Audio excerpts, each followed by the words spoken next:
Бұл Алматы қаласының ең көрікті жерлерінің бірі.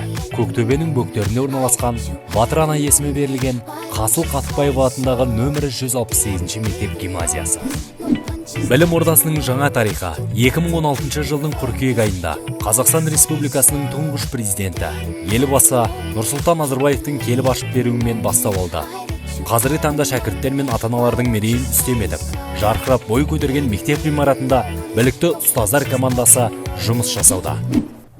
Заман талабына сай жабдықталып, оқушылардың білім алуына барлық жағдай жасалған білім ордасында оқу түрі қазақ тілінде жүргізіледі. Ендеше сандар сөйлесін. Мектеп 3 қабаттан, 6 оқу блогынан тұрады.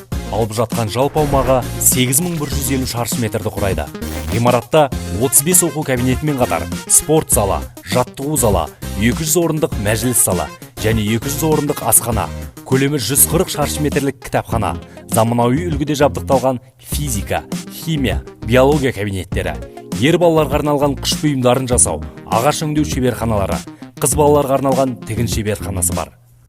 Оқу кабинеттері қажетті ақпараттық технологиялармен жабдықталған.